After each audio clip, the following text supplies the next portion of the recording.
Hello guys! House tour tayo. So, ito yung bahay namin sa loob. Ayan. Ayan. Ito yung view namin sa labas. Sasara ko na to kasi malamig. Spring kasi dito pero malamig. So, ayan. Ito yung kusina namin. Dining table.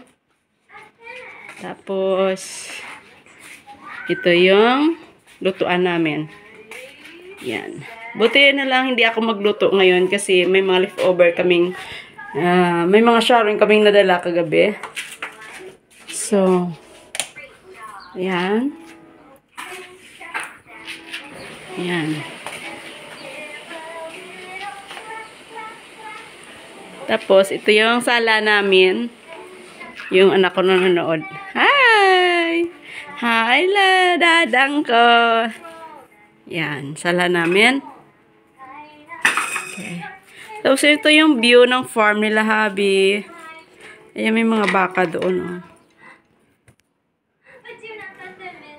Okay. Yan, tapos. Ayan, ang fireplace.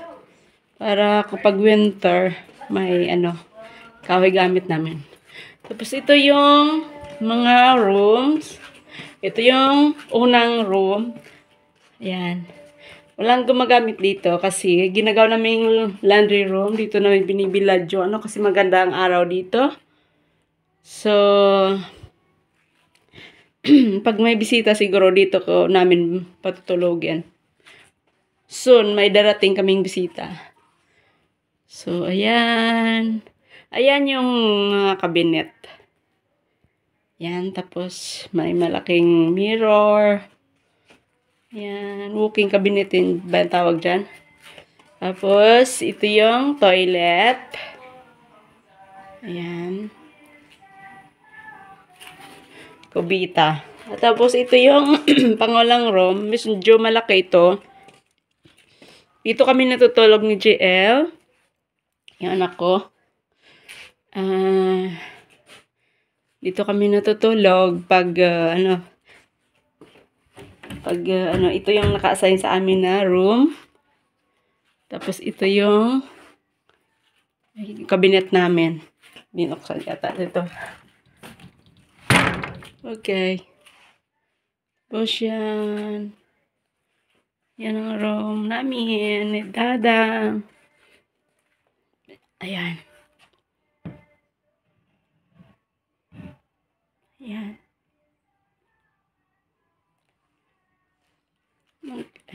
Ito yung gamit niya. Ayan, mga napis niya sa kanya. Ayan, mga gamit. Tapos, ito ang maliit na room. Pangatlo nito. Ito yung mga bed ni hubby. Nilagay niya dito. Actually, doon siya sa sala natulog dahil nga sa fireplace. Doon siya. Mas gusto niya doon. So, nilagay niya dito. Tuwing umaga, dito niya nilalagay.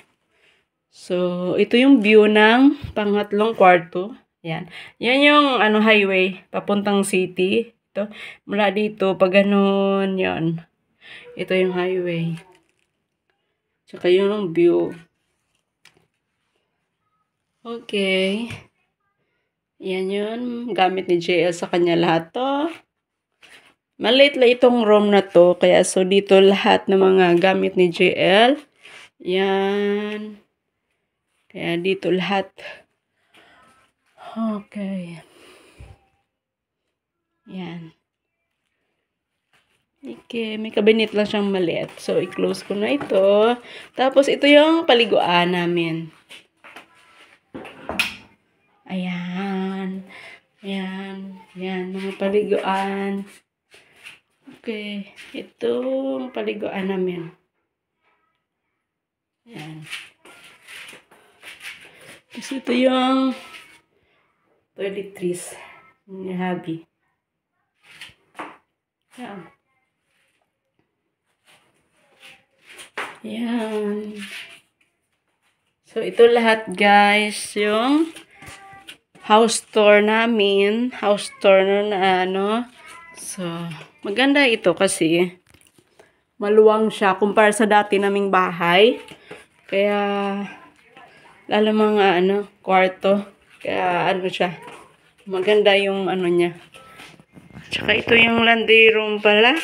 Ito yung way na to, labasan ito, palabas, kunyari yan. Palabas, kunyari may dito kami mas madalas lumabas. Kasi ito, mas easy siya, maliit lang. Tapos dito yung susian. Kaya, pag alis mo puntang city, dito ako magsusi. Sa kabila kasi parang wala dun walang susi yung kabila. So, ito yung laundry room. Ayan, may mga cabinet. Tapos drawer, dito na namin nilagay mga shoes. Ayan. Ayan. So, dito kami naglalaba. Ayan. Tapos, ayan. Ayan. Ito na yung labas namin. Ayan. Ayan yung mga kahoy, firewood, dahil doon. Yung ginagamit sa pang-winter. Paubos na nga Ito yung gamit ni Ama, yung pusa ni Habi na nawala hanggang hindi pa bumalik. So, nilagay muna namin doon. Yan yun. Tapos, tagos nito yung kusina. Ito na yun. Okay. Hi! Pretty! Yan. Okay. Parang open kitchen lang kasi ito Okay.